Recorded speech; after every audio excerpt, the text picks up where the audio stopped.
Okay. I don't blame Stephen, and the claim of response today is that marijuana is misclassified as a Schedule I drug. As a reminder, the opponent defined a Schedule I drug as a drug that has no medical uses and it has very high potential for abuse.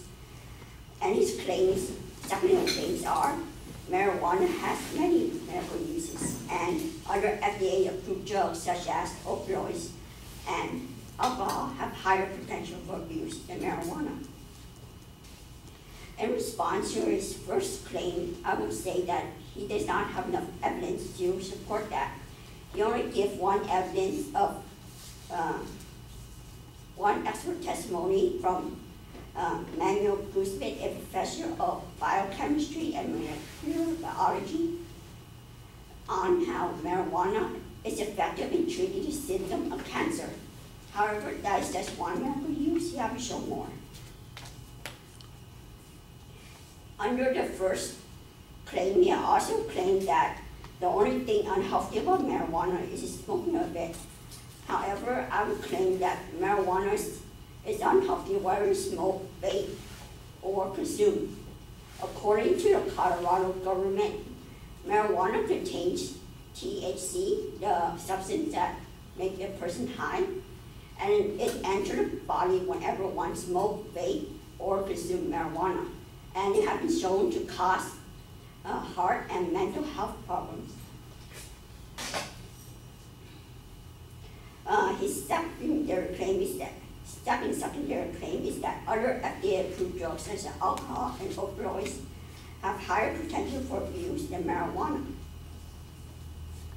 However, the comparison between marijuana and alcohol is not appropriate because alcohol is not on the DEA list of controlled substance. So alcohol cannot be used for reference to show where marijuana should belong on that list. The opponent support that claim by stating that alcohol has more evidence that it leads to risk of collision than marijuana has.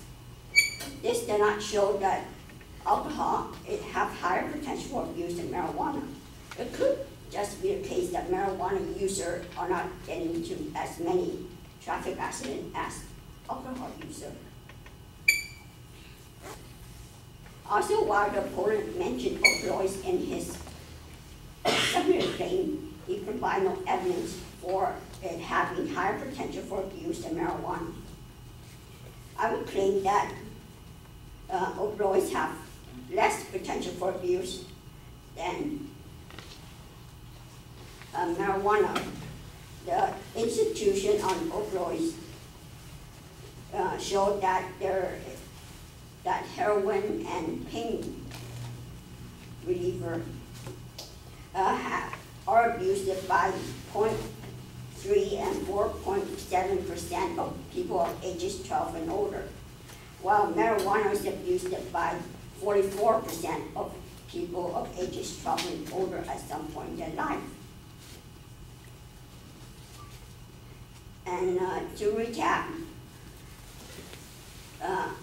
my opponent claimed that marijuana is misclassified as a Schedule I drug, and I have shown that he has insufficient evidence of proving that.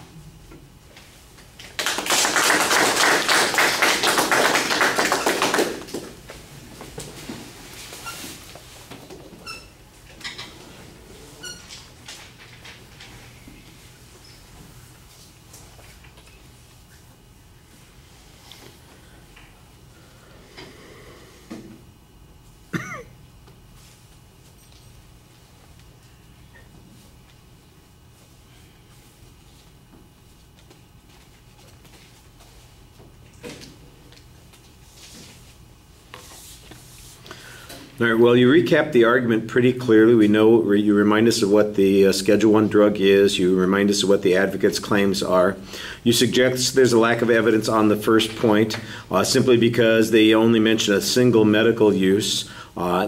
that's an okay press on that issue, but I do think that there are probably some other arguments to be made. For example, for that single medical use, we do have synthetic alternatives that are approved by the FDA, so we don't have to worry about having access to marijuana. The notion that we have to have marijuana in order to get the THC that provides the benefit there is perhaps not real, and that might be a good way of going about that argument.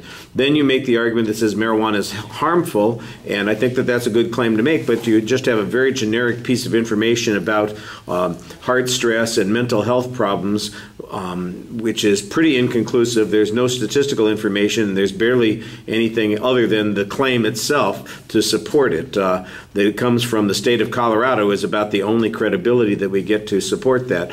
I do think that the comparison to alcohol is diminished quite a bit by suggesting that it's not on the list of controlled substances. I think that's a good reasoning challenge to be making there. I do think you want to be a little bit careful because you basically suggest that the reason that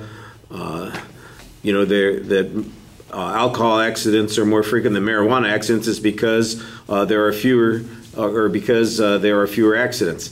Well, that would be, if I was the advocate, I'd say, yeah, that's the point. Your answer needs to be, that's because there are fewer users. It's the users that probably account for the amount of danger there. And marijuana, of course, because the users are relatively smaller in number, you get fewer accidents, not because it is less debilitating to people when they're driving. And then the last point where you're talking about potential abuse, your main argument here seems to be a comparison about how many people have used it, and I think that that's a reasonable press to make. There may be arguments about whether or not use constitutes abuse, and then there might be some challenge as to the premise of your argument, but that would require additional discussion of the issue. All right, thank you.